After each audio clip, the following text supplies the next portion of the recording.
শহীদ ভাই ডাকাত না, শহীদ ভাই আপদে বিপদে ডেলিভারি মরাতে দইরা আমগো আশেপাশে দ্বারা পূজা পাই মন্দিরের জন্য ওনার কাজকর্ম করে আমগো আশেপাশে থাকে। যখন ডাকি, যখন আমরা আপদে বিপদে পড়ি, একটা ডেলিভারি রুগী নিতে পারি না, একটা মরালাস নিতে পারি না, আমাদের ডাকলে উনি আমাদের সাথে আসে, আসে আমগো সহযোগিতা করে।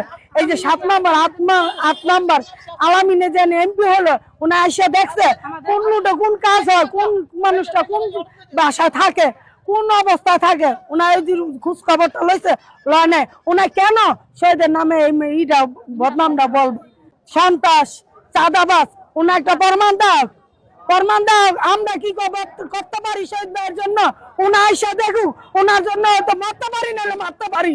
শহীদ ভাই এমন একটা লোক, ওনার জন্য আমরা পাশে আছি, আমরা জনগণ, আমার ঋষি বাড়ির মাসে অনেক ওনার পাশে আছে। আমাদের নারায়ণগঞ্জ 4 আসনের সম্মানিত এমপি মহোদয় আমাদের এলাকার আমাদেরই এক কাছের ভাইকে নিয়ে একটা মন্তব্য করেছেন যে ডাকাত শহীদের অতিষ্ঠে সে নাকি খুব বিভ্রান্তিকর অবস্থায় আছে। ইতিমধ্যে আমরা অনলাইন মিডিয়াগুলোতে তার কাছে জবাব চাইছি যে ডাকাত শহীদ কোথায়, কোন বাড়িতে, কবে ডাকাতি করছে, আর ওই ডাকাতির জন্য কোথাও কোথাও কোনো থানার ভিতরে কোনো অভিযোগ কিংবা মামলা হয়েছে কিনা আপনি এমপি মহোদয় একটা প্রমাণ দেন। আর যদি না দিতে পারেন, আপনি কার শিখানো কথাগুলো আপনার মুখ দিয়ে বলছেন সেই জিনিসটা আপনি ব্যাখ্যা করবেন, এটা আমরা আশা করি। আপনি নারায়ণগঞ্জ 4 আসনের একটা কর্ণধার, আপনি আমাদের সবার মাথার মুকুট। আপনার কথাবার্তার শালীনতা যদি না থাকে তাহলে আমরা সাধারণ পাবলিক কোথায় যাব?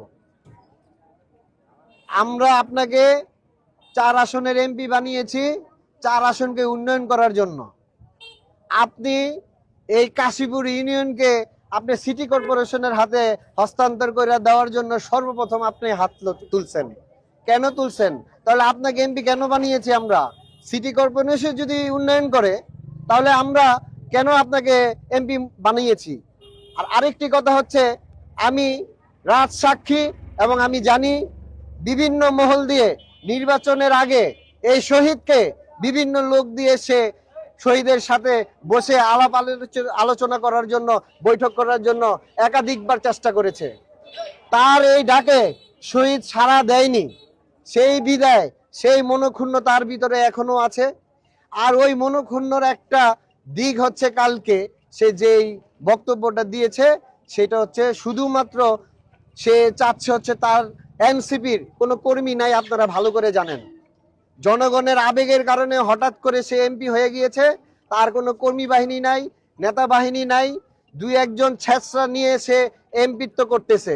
অতএব সে মনে করে এই শহীদ বাহিনীরে যদি আমি প্রেসারে রেখে এসপি মহোদয় দিয়ে, ডিসি মহোদয় দিয়ে চাপে ফালিয়ে যদি আমার সান্নিধ্য করতে পারি তাহলে মনে হয় আমি কাশীপুর কিংবা ফতুল্লা, তারপর হচ্ছে দেলপাড়া, এখানে আমি কিছু করতে পারবো, আমি আমার আধিপত্য বিস্তার করতে পারবো।